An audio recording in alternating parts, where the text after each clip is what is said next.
The morning sun spread across the valley like honey, slow and golden, melting the mist that clung to the hills.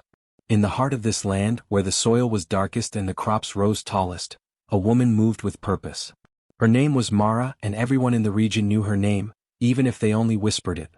She wore a red scarf tied tight around her head as she always did.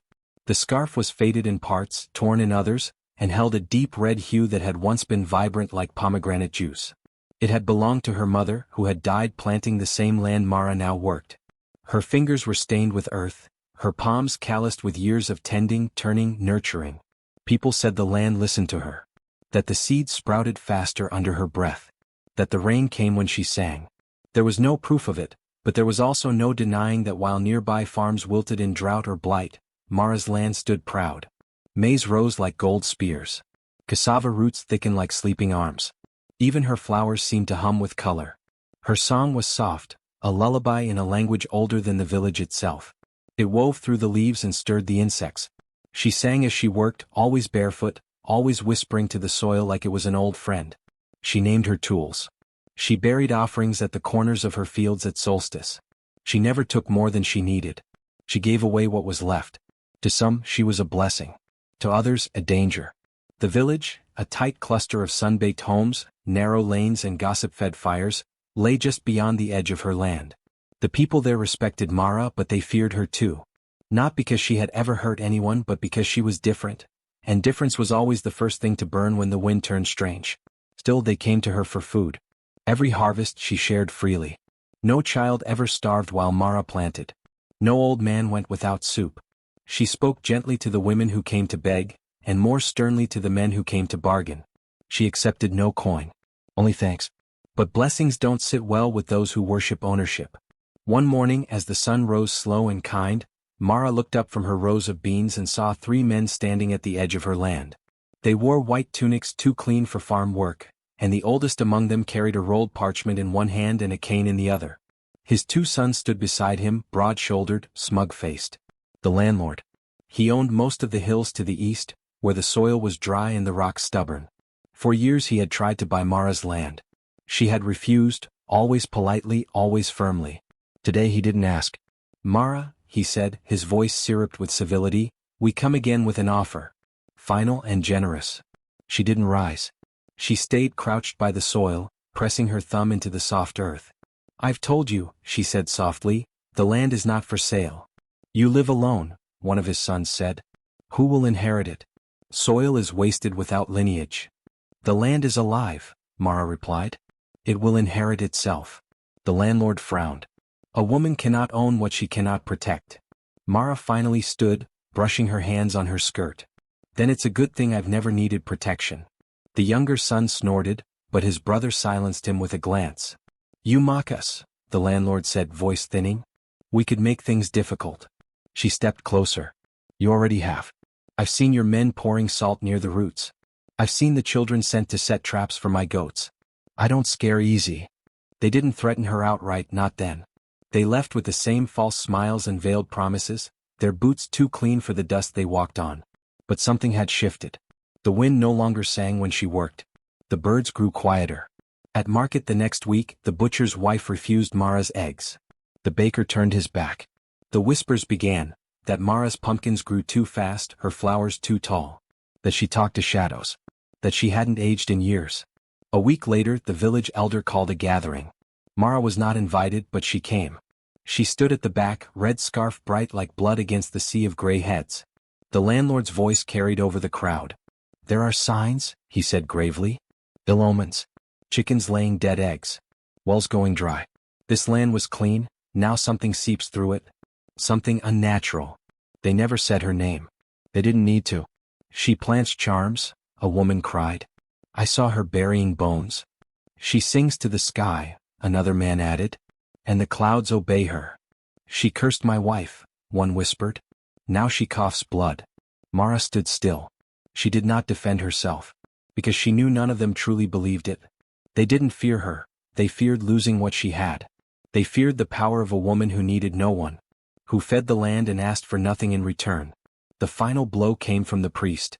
He stepped forward, pale-faced, clutching his holy book. "Witchcraft is the devil's seed," he intoned. and the devil has a garden in our midst. They bound her the next morning. She did not struggle. She let them pull her red scarf from her head, exposing the silver at her temples. She looked at each of them, the butcher's wife, the priest, the landlord, his sons, and said nothing. But her silence was louder than thunder. They did not hold a real trial. Only a ritual. They called it a cleansing. The landlord signed the deed. The land was seized. His sons took it first, laughing as they divided it. They buried her far from the village, beneath a tree that never bore fruit. No marker. No name. No prayers. But the earth remembered her. And so did the seeds. There was no real courthouse in the village, only a long thatched meeting hall where disputes were settled over warm palm wine and cooler bribes. The room, with its mud walls and smoke-darkened beams, had hosted many arguments over goats, broken promises, and family land. But the day Mara stood there, it was quieter than it had ever been. Not because the villagers had nothing to say, but because they all knew it didn't matter. 3 elders sat on carved wooden chairs at the front, their long robes dusted with age, their eyes sunken from years of seeing too much and doing too little. Before them stood the landlord in his golden-trimmed cloth, his sons behind him like twin shadows. In his hand he held a sheaf of papers, stamped, signed, and heavy with ink and threat. Mara stood alone. She wore her red scarf, though it had been tugged crooked by the men who dragged her from her land that morning. Her hands were bound in front of her with rope that had once tied her goats. Dirt streaked her skirt. But her face was calm even as the room buzzed with accusation. She brought a curse, the landlord said. Since she refused our offers, the land has suffered. Drought, sickness, failing crops. If you look closely, even the trees bend away from her fields. This is not natural. The first elder, gray-bearded and trembling, squinted. You say you saw her casting spells? I say the evidence is in the soil, the landlord replied. And I have more. He motioned to the back. A boy stepped forward, no more than 10, barefoot and wide-eyed. His voice quivered as he spoke. I saw her burying something. By the well. What did she bury? The elder asked. I don't know. Bones maybe. Mara tilted her head, and for a moment, the boy looked at her and faltered. But the landlord's son coughed softly behind him, and the boy continued. She whispered when she did it. Another woman stepped forward, the butcher's wife, her apron still streaked with the morning's blood. My hens laid dead eggs the week after I bought corn from her. My baby stopped sleeping. My husband lost his voice for 2 days. It's her doing. She sang to the wind, another man added. My cattle walked into the river the next day. She looks you in the eye too long. She walks without leaving footprints when it rains. She grows food too easily. It isn't right. The elders nodded, one after the other. Not because they believed it, but because they had been given reason not to care. One of them slipped a hand into his robe when no one was looking. Gold glinted between his fingers. The landlord noticed and gave the smallest of nods. Mara remained silent. No one asked her to defend herself. No one asked where she had really been that morning, or what she had really planted by the well. No one mentioned the children she had fed, or the old widow whose life she saved with tea made from leaves grown under the moon. No one spoke of the man she had once loved, who vanished before her eyes under the same landlord's schemes. Truth had no place here. Only performance. When the priest entered, they gave him the center of the floor. He wore his finest robe, starched and blindingly white, and he carried a book so heavy it bent his wrist. Witchcraft walks among us, he announced. God cannot bless a land where darkness hides in plain sight. He did not look at Mara. He didn't need to. The villagers stood along the walls, packed tightly, their mouths thin, their hands clasped. Some believed the lies. Some didn't. But no one spoke for her. And so, by the time the first elder cleared his throat to pronounce the judgment, Mara already knew. We find her guilty, he said. He didn't sound proud. He sounded tired. A murmur went through the room. She shall be removed from the land, the second elder said, so the land may heal. The third elder added, and her property shall be seized and redistributed for the good of the village. It was over. The landlord stepped forward, smiling faintly as if justice had personally shaken his hand. Mara raised her eyes and looked at the villagers, one by one. Some dropped their gaze. A few wept. But no one moved. When they came to pull her away, one of the landlord's sons yanked off her scarf. The red cloth fluttered to the floor like spilled blood. He crushed it beneath his boot. Still Mara said nothing. Her silence was her weapon. She was taken that night to a stretch of land beyond the hills, where the trees grew too thick for farming and the soil was rich with moss and secrets. The landlord did not want a marker. He did not want a shrine. Just a hole. They dug it with no prayer. No stone. No song. Only the sound of spades and grunts and the dull thump of soil falling on skin. And the earth, that earth she had once sung to, did not resist. It took her gently. Because it knew she would not be gone long. Back in the village, the landlord's sons celebrated. They laughed as they rode horses through the now empty rows of Mara's fields. They ripped up her fences. Burned her seed baskets. Cut down her cassava.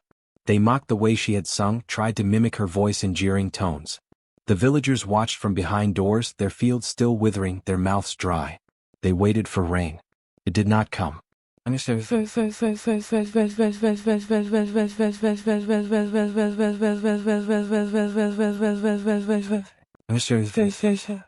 The first few weeks after Mara's burial passed without notice, at least to those who now claimed her land. The landlord's sons strutted through her fields like crows over stolen bread. They brought workers from neighboring villages, men with no memory of the red-scarved woman who once whispered to the soil. These men hacked at the stalks she left behind, uprooted her bean trellises, tore down the small hut where she had stored her tools. They poured new boundaries with chalk and blood. They dug without song. The village watched from behind fences. It was not fear that silenced them. Not yet. It was something deeper, a kind of knowing that lived in the gut and refused to name itself. Children stopped asking to play near the edges of the field. Mothers clutched charms they hadn't worn in years. Even the priest, who had led the ritual against Mara, hesitated when he passed the old footpath to her garden. He no longer raised his voice as high during prayer. At first it seemed nothing had changed. Then the wind stopped. It wasn't abrupt, just a soft tapering off, like a conversation ending mid-sentence. The breeze that used to whisper through the baobab trees at dusk no longer came. The smell of the earth began to shift. The air grew thick, tasting faintly of ash and dust. The sky hung heavy for days, dark with clouds that promised rain but never delivered. Thunder muttered behind the hills, but lightning never struck.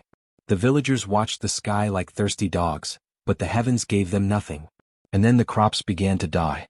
Not just on Mara's former land, though there the change was most brutal. Green leaves curled into brown fists.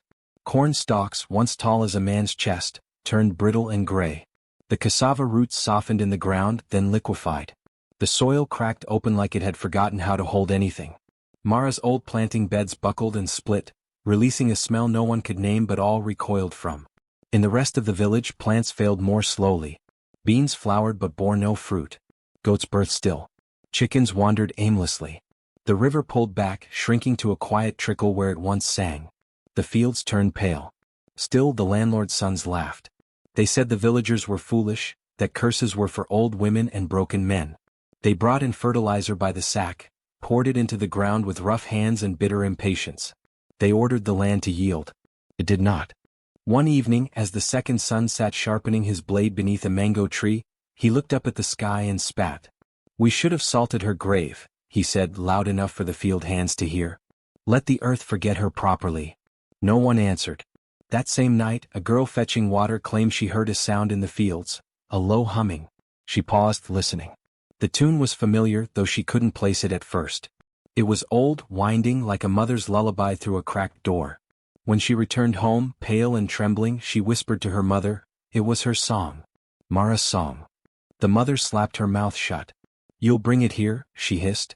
"Don't speak of it." But the humming didn't stop. Each night more heard it. Some said it was under the soil. Others swore it came from the windless trees.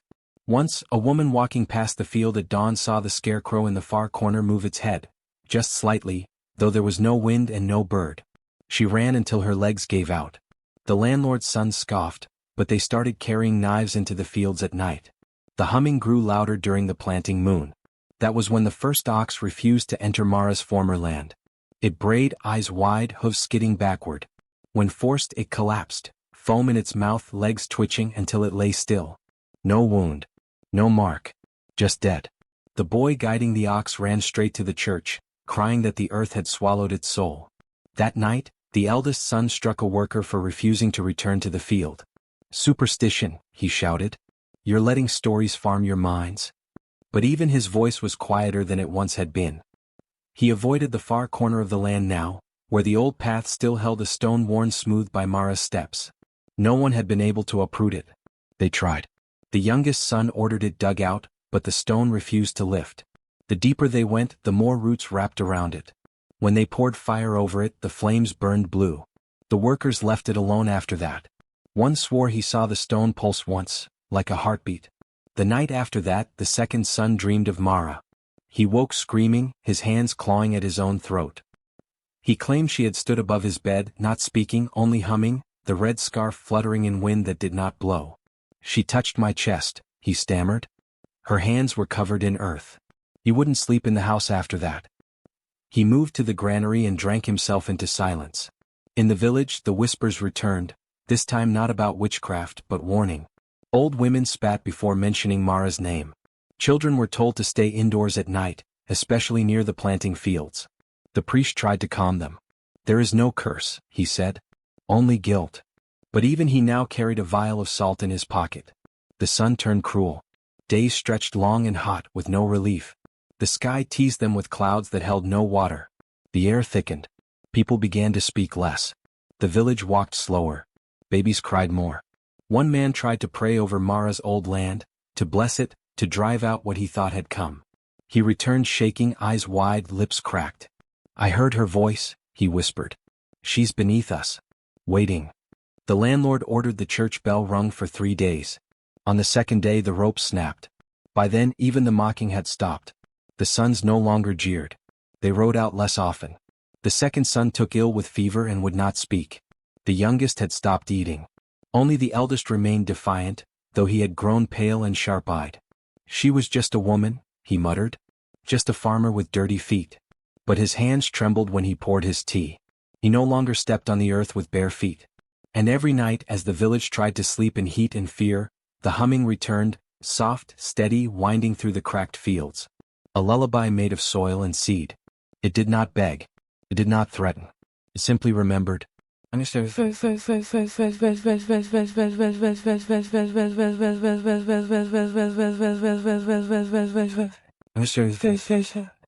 day the first hand rose from the soil, the sky was unusually still, as if it too was holding its breath.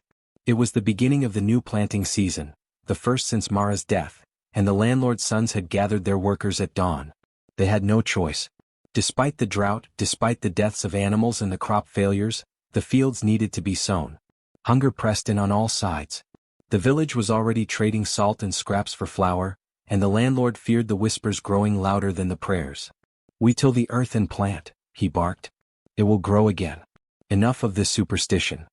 The workers moved like sleepwalkers. No one spoke of the tune that still crept from the soil some nights, or the strange warmth that lingered in the far corners of the field. But every eye stayed low, every hand moved cautiously. In the middle of the field, a boy no older than 13 dug in silence. He was thin, his ribs sharp beneath his shirt, and his face too old for his years. He was not from the village, one of the workers brought in by coin and fear. He didn't know Mara.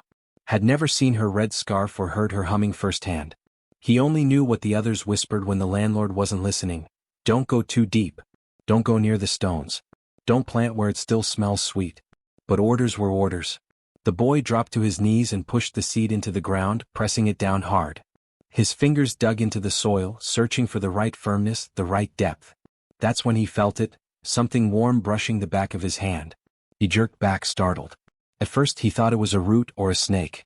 But then it moved. It rose from the earth like a bloom, slowly, delicately, fingers first. A human hand. Pale as fresh clay. The fingernails clean. Not rotten. Not broken. Not dead. Alive. The boy screamed, a high, piercing cry that split the silent air like lightning. Tools clattered to the ground as workers turned. But by the time they reached him, the hand was gone. Just soil now. Loose and disturbed. The boy shook, pointing, unable to speak. The eldest son snarled. He's faking. Probably trying to avoid work. But no one else returned to that part of the field. The boy was taken back to the granary, eyes wide and unblinking, and did not speak for 2 days. The others whispered while they worked. The hand rose where Mara used to stand. It was her size, her skin. She's under there still. Rumors spread faster than fire in dry grass. By nightfall the entire village knew. They gathered in tight knots around fire pits and doorways, speaking low and fast, glancing toward the fields. Some said it was punishment, that the land was pushing Mara back up, refusing to bury her. Others claimed she was never buried at all, that the landlord had lied, and that her spirit had rooted itself like a tree, waiting. The priest attempted to soothe the growing fear. It was nothing, he declared. A trick of the light. The boy imagined it. But even his voice had lost its conviction. Because he, too, had heard the stories that stretched back further than any holy book he kept. Stories of women who planted more than seeds, who sowed their bones into the ground to feed the future. Stories of the red-scarfed ones, the earth's chosen, who could not be killed, only buried until the season turned. The field changed after that. Not in ways seen from a distance, but up close, strange things began to happen. The air in certain rows grew colder than the rest, even under the sun. Birds avoided the fields altogether. Insects died in clusters near the northern edge. Seeds planted there did not rot or sprout. They simply sat, untouched, as if held. One morning, a woman fetching water from the well near the field paused, listening. She heard humming again. Not distant now. Close. She turned, and though no one was there, the red scarf Mara once wore was fluttering from a tree branch, tied tight, swaying in a breeze that didn't touch anything else. By the time others arrived, it was gone. That same day, a young man working the far end of the field reported feeling hands grasp his ankles, gently but firmly, as he knelt. When he scrambled back, there were no prints. Only 2 smooth indentations in the soil, perfectly shaped like palms. He never returned. By the end of the week, nearly a third of the workers had quit. The landlord was furious. He stormed into the village, demanding new laborers, threatening to double the tax. Ghosts don't sow grain, he shouted. And fear doesn't feed mouths. But even his sons had begun to hesitate. The youngest refused to sleep without a knife under his bed. The middle son claimed he dreamed of Mara's hands reaching through the floorboards, her fingers stained with his own blood. "You killed her," he whispered one night, sweating, shaking. "We all did." "No," the eldest said. "She was already dead. We just gave the land permission." The villagers kept their distance from the fields now. Even those who were starving. Some said they saw movement in the furrows when the moon was full. Shapes low to the ground, crawling, planting things. Others claimed they heard weeping near the scarecrow, not from a woman but from the soil itself. A child said he saw a face peeking from the earth, eyes wide and staring. He drew it in the dust with his fingers, long hair made of roots, lips made of red petals.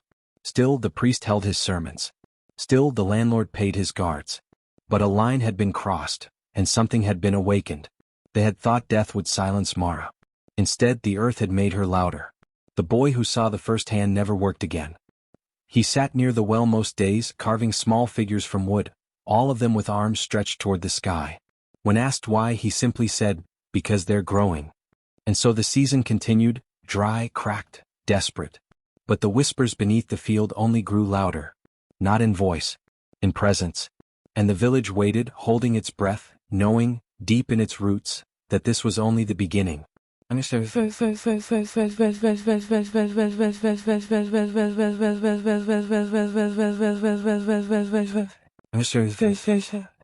first hand had rattled the village.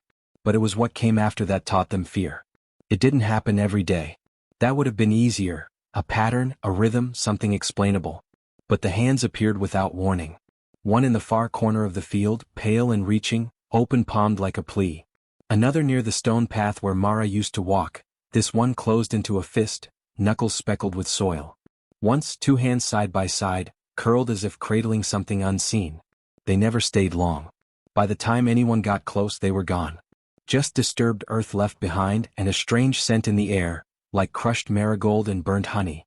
The field, which had once been vibrant with movement, grew still. The new workers abandoned it completely. Even those desperate for coin refused to go near the soil. "There are too many things beneath," one whispered. "And not all of them sleep." So the field sat, wide, cracked, waiting. And then the scarf returned. It was found at dawn, tied to the neck of the old scarecrow in the eastern rows. No one had seen anyone approach and no footsteps surrounded it. Just the red cloth, knotted neatly, fluttering in the windless air. It was the same scarf. Not a copy. Not a tribute. The same one that had been torn from Mara's head the day she was taken. It was clean. No rot. No stain. And it carried her scent, soil, smoke, and something wild. The landlord's eldest son ripped it down in rage and flung it into the fire. It didn't burn. He cursed, hacking at it with a blade. The fabric resisted, blade skipping across the surface like it met something not quite cloth, not quite real. At last he buried it under a mound of rocks and ordered it forgotten. The next morning it was back, tied to the scarecrow again. Only now the scarecrow's head had turned to face the village. And Mara's song was in the air. It wasn't loud, not at first. Just a hum, faint enough to be mistaken for wind through tall grass. But there was no wind and the grass had died weeks ago. The tune wound through the rows, soft and patient. A lullaby made not of notes but memory. Some tried to say it was birds. Others claimed it was nerves. But no one whistled anymore. No one dared sing. The fields were changing. The soil, once so rich and dark, began to thicken, not with water but with something else. It stuck to boots like syrup, clung to tools. When people dug, the earth felt reluctant, resistant. It did not give. It pulsed just slightly like something alive. Crops did not grow. But neither did they rot. Seeds planted weeks before remained unchanged. Potatoes dug up from beneath the surface were warm to the touch, but untouched by sprout or mold. A banana left in the rows sat for 10 days without browning. It was as if the land was holding its breath. Some tried planting prayers. Charms were buried at the corners. Salt was scattered. Holy water was poured until the ground hissed and steamed. Nothing changed. At night the song returned, sometimes only a phrase, sometimes the full melody. The villagers stopped sleeping near windows. Children were kept close. Even the dogs stayed inside. One old woman, half-blind and long rumored to be mad, stood at the edge of the field one evening and sang with the melody. She swayed where she stood, arms open, eyes closed. "She's not angry," the woman whispered long after the tune faded. "She's patient." The next morning, the woman's footprints were found leading into the middle of the field. But there were no prints leading back. They found her shawl draped over the scarecrow. The scarf was still there beneath it. And the hands were more frequent now. One was seen by a boy walking before sunrise, brushing gently against the tallest corn row, like parting hair. Another emerged during market day, stretching from the center row, fingers curled toward the sun. A merchant swore he saw one wave. No one laughed at the stories anymore. Not even the priest. He had begun to visit the field late at night, alone, holding a rusted lantern and a trembling hand. He sprinkled salt. He mumbled scripture. He wept. He did not return the third night. His home was found empty, the holy book on his pillow. The villagers began to mark their doors with crushed herbs. Babies were bathed in cold ash. Dreams grew heavy, full of red cloth, open hands, dirt that tasted like honey and blood. One mother woke screaming after dreaming she had planted her child like a seed. When she looked, the baby's fingers were coated in soil. The field stopped being just a field. It became something else. A mouth that had not yet spoken. A womb that had not yet birthed. The landlord's sons argued. The youngest wanted to burn the land, torch every row, salt every inch, and start over somewhere far away. The eldest refused. "This is ours now," he snarled. "The land bends. We do not." But the land did not bend. It thickened. It waited. And the hands kept rising. Some flat against the dirt like reaching for sky. Some clutching stones or vines. One held a single red seed. The villagers began referring to the field by a new name. The furrows that sing. No one went near it anymore. Even the animals avoided it. Goats veered wide. Birds never landed. The trees near the edge began to lean away. But still, the scarf fluttered. And the song never stopped. The soil waited. And what it held grew slowly, purposefully, with roots that reached deeper than anyone could see. Because Mara had never been buried. She had been planted. No matter how thick the air grew or how often the song wound its way through the night like mist, the landlord's sons refused to believe. They were men of coin, not soil. Of ownership, not reverence. And despite the warnings whispered on doorsteps and the empty eyes of the priest's abandoned house, they held tight to their father's legacy. Dominance over land and over truth. "It's panic," the eldest said, his voice sharp with irritation. "Superstition and cowardice." "They're testing us," the middle son added. "Trying to drive down the land's value. We burn some incense, say a few words, and let them see we're not afraid." But the youngest, once smug and brash, now barely spoke. He had taken to watching the field from the safety of the house, pale and silent, chewing his fingernails until they bled. At night, he sometimes muttered in his sleep. The housekeeper overheard one phrase repeated again and again, "Don't sing to me." Still, the two older brothers pressed forward. They began each morning burning thick plumes of incense near the borders of the cursed fields, waving iron knives through the air as they shouted commands in languages they did not understand. They wore talismans around their necks and called on men from distant towns, self-declared spiritualists and charlatans, to walk the land and mutter blessings. One woman smeared goat's blood at the four corners. Another buried jars of salt and ash beneath the scarecrow. Nothing changed. The scarf remained. The song grew louder. And the soil continued to breathe. The villagers watched, saying nothing. It was no longer their fight. They had tried to warn. They had stepped back. What came next would come whether they closed their doors or not. The eldest son took Mara's reappearance as a personal insult. She was a nothing, he snarled to his brothers one night, wine dripping from his lips.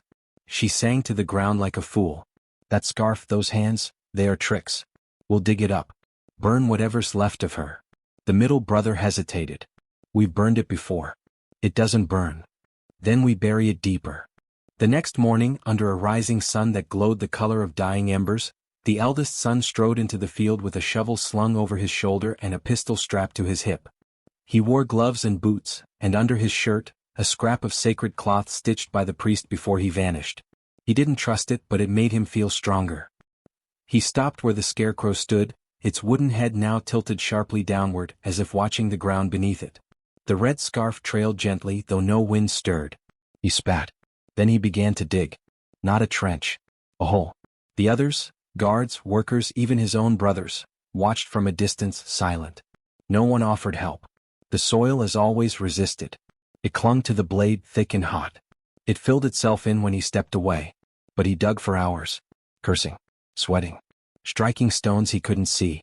At last, his shovel hit something that rang, not hollow but deep, like metal against bone. He leaned down, and the song stopped. The whole field went silent. No birds, no insects. Even the air seemed to hold its breath. Then the ground beneath him shuddered, just once, and gave way. He fell. The hole swallowed him whole, soil collapsing over his body in a rush. A sound like wet thunder echoed as the dirt sealed itself above him. By the time the others reached the spot, the field looked untouched. Smooth, soft, no hole, no sign of the sun, except for the scarf. It now rested across the scarecrow's arms like a cradle. The youngest brother vomited. The middle brother whispered, "We must leave this place." But the eldest was gone. They found his body 2 days later when the field began to stink. The stench led the villagers to the southern edge, near Mara's old irrigation trench. He lay face down, half buried. Only his back and shoulders exposed. His mouth was open wide, but instead of a scream, it was packed with soil. His eyes were full of it too. Tiny roots curled from his nostrils like worms. His hands were missing. At first they thought animals had taken them until they found the fingers, 10 of them, clean and fresh, planted in a neat row by the scarecrow, as if sewn. The priest's old holy book was found beside the body, open to a page with no writing. Only a print. A single red handprint. The landlord's remaining sons shut themselves in the manor. The youngest refused to leave his room. He began lighting candles and covering his walls in chalk symbols. No one knew where he learned them. The middle son tried to take control. He ordered the field burned again, this time with oil and fire. But the flames refused to spread. They danced low along the edges, flickered up the old stalks, and then went out. The scarecrow remained untouched. The red scarf shimmered in the heat but did not catch. By the next day the fire crew had vanished. Only their boots remained, lined up at the edge of the field, still warm. The middle son grew paranoid. He accused the villagers of plotting, of dressing up as spirits, of planting hands to drive them away. He slapped a woman in the market square for saying Mara's name too loudly. He smashed her clay pot and shouted, "You want her back? Dig her up yourselves." That night the woman's house burned down. No one saw the flame start. But the clay from her broken pot was found in the center of the blaze, and lying next to it, blackened but intact, was a corn stalk tied with red thread. The village knew. They had known all along. This wasn't haunting. This was harvest. Not of crops, but of debt. A season sown by blood, fed by silence, and now sprouting from every buried truth. The landlord's sons had taken the land by force. Now the land was taking something back. One hand at a time. It began quietly, as all strange things did in the village. The dreams came first to the old. A widow named Nala, who had not stepped foot outside her hut since the priest vanished, woke one morning with a strange weight in her chest. She couldn't name it, not pain, not sickness. Just a fullness. That night she dreamed of Mara. Not the woman as she had known her, vibrant, earthy, full of stubborn laughter, but changed. In the dream Mara stood in the middle of the field. The same one now avoided by birds, cursed by hands thick with breathless soil. Her scarf was gone, her feet bare, her hands full of seeds that shimmered like coals. Her eyes bled gently, not from wounds but from memory. Long, slow tears of red that painted her cheeks like war paint. She said nothing.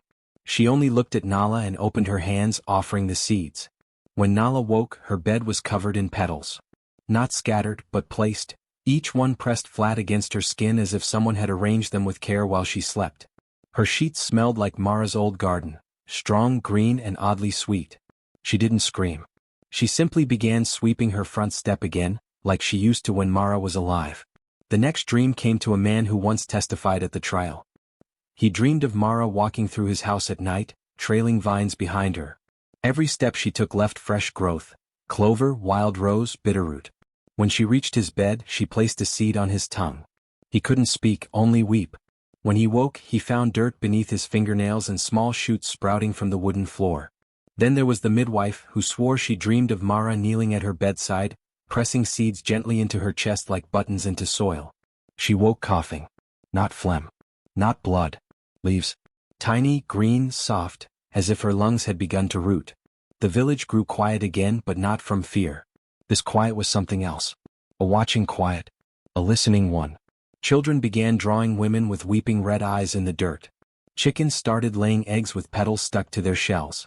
Dogs lay at the edges of the cursed field, heads low, tails still as if waiting. Those who had once cursed Mara stayed indoors at night.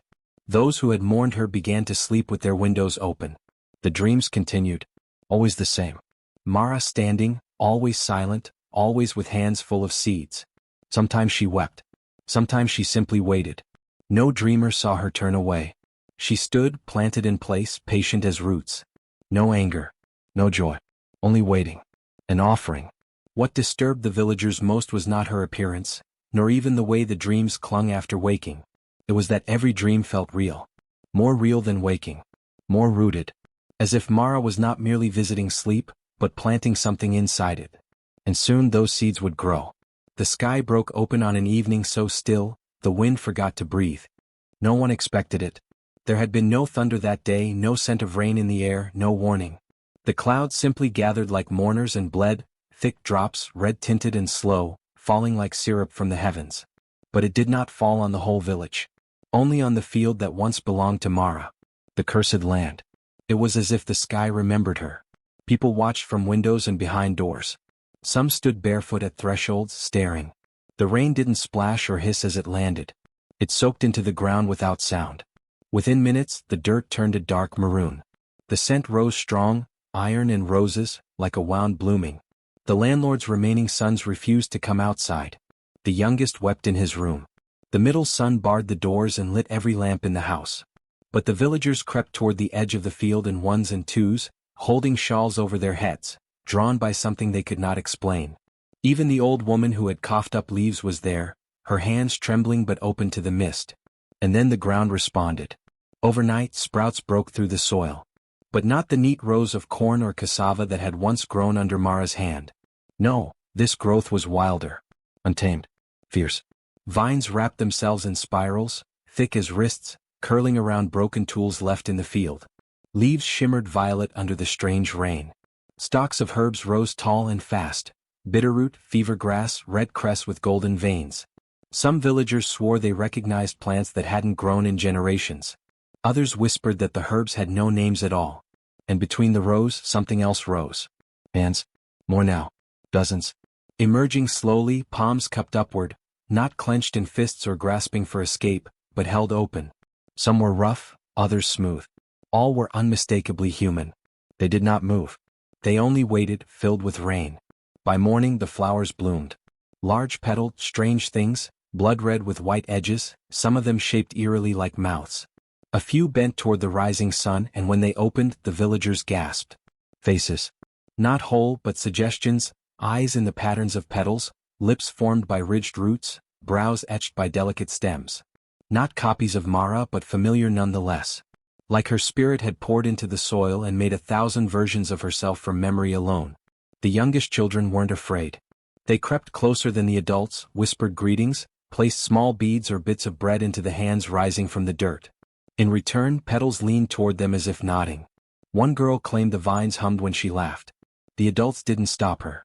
They only watched, silent and wide-eyed, hearts beating too loudly in their chests. The song returned that night, no longer distant. It came from the soil itself now, layered and deep, like many voices humming in harmony with Mara's tune. The wind carried it through the village, and those who had once called her cursed could no longer speak her name without trembling. The field, it seemed, had chosen what it wanted to grow. And it wasn't grain. It was remembrance. It was warning. It was rebirth, strange and sacred. No one dared enter without first whispering thanks. No one plucked the herbs. And the hands stayed, cupped, waiting as if asking for something. Or offering it. The red scarf returned just before dawn. This time, it wasn't fluttering from the scarecrow or tied to a branch. It was wrapped carefully, almost tenderly, around the front door of the landlord's manor. Tied in a neat bow like a gift. The housekeeper found it first, arriving just after sunrise with trembling hands and a prayer on her lips. She screamed when she saw it. Not because it was stained or torn, it wasn't. It looked freshly woven, impossibly bright. But she knew what it meant. Everyone did now. When the townspeople arrived, drawn by the scream, they found the door ajar. Inside, silence.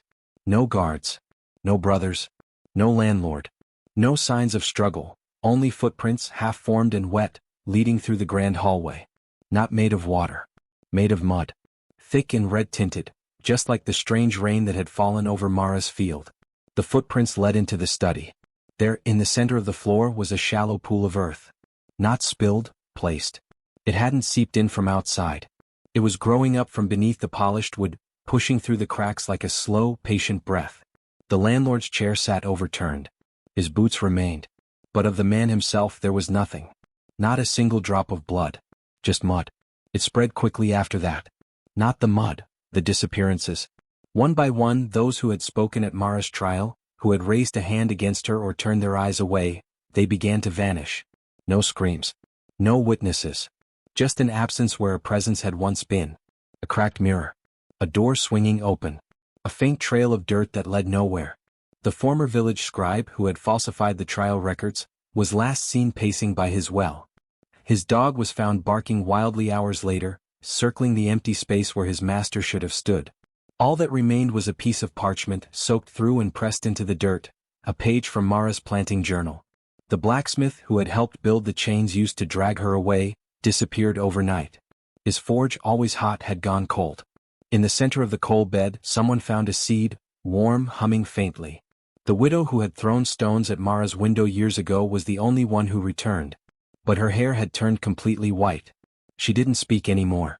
She simply sat on her porch each morning and placed flower petals into the wind. And the land responded. Their fields dried. Slowly at first, then suddenly. The soil cracked and curled like old paper. Seeds failed to sprout. Fruit withered on the vine. Rain fell just once, but it turned to steam before touching the ground. Everywhere except Mara's field. There the vines grew thicker. The herbs bloomed wide. And the hands remained cupped and still, palms turned upward like vessels. Yet no one dared to harvest. Not because they were told not to. Because they knew better now. Those who had once called Mara cursed now called her sacred. Those who had once tried to own her land now feared to step across its edge. Even the children who once danced near the petals now stopped at the boundary, bowing gently, placing pebbles or bits of food on the earth before turning away. The field pulsed with something deeper than growth. Something older than justice. Not revenge, not exactly. Reckoning. Rooted. Living. And the scarf remained tied on the landlord's door, never blowing, never fraying, waiting. Time moved on as it always does, softening memories but never erasing them. The village changed in small ways. New faces, rebuilt homes, fewer shadows in the windows. But the field never changed. Not really. Children, too young to remember Mara's voice, still knew her name. They whispered it like a secret when playing near the edge of her land, where the air always smelled faintly of rain and flowers that didn't grow anywhere else. Their parents warned them not to step too close. Not with fear but reverence, the kind reserved for temples and graves. The field had no fence, no markers, no sign to say it belonged to anyone. But everyone knew, it was hers.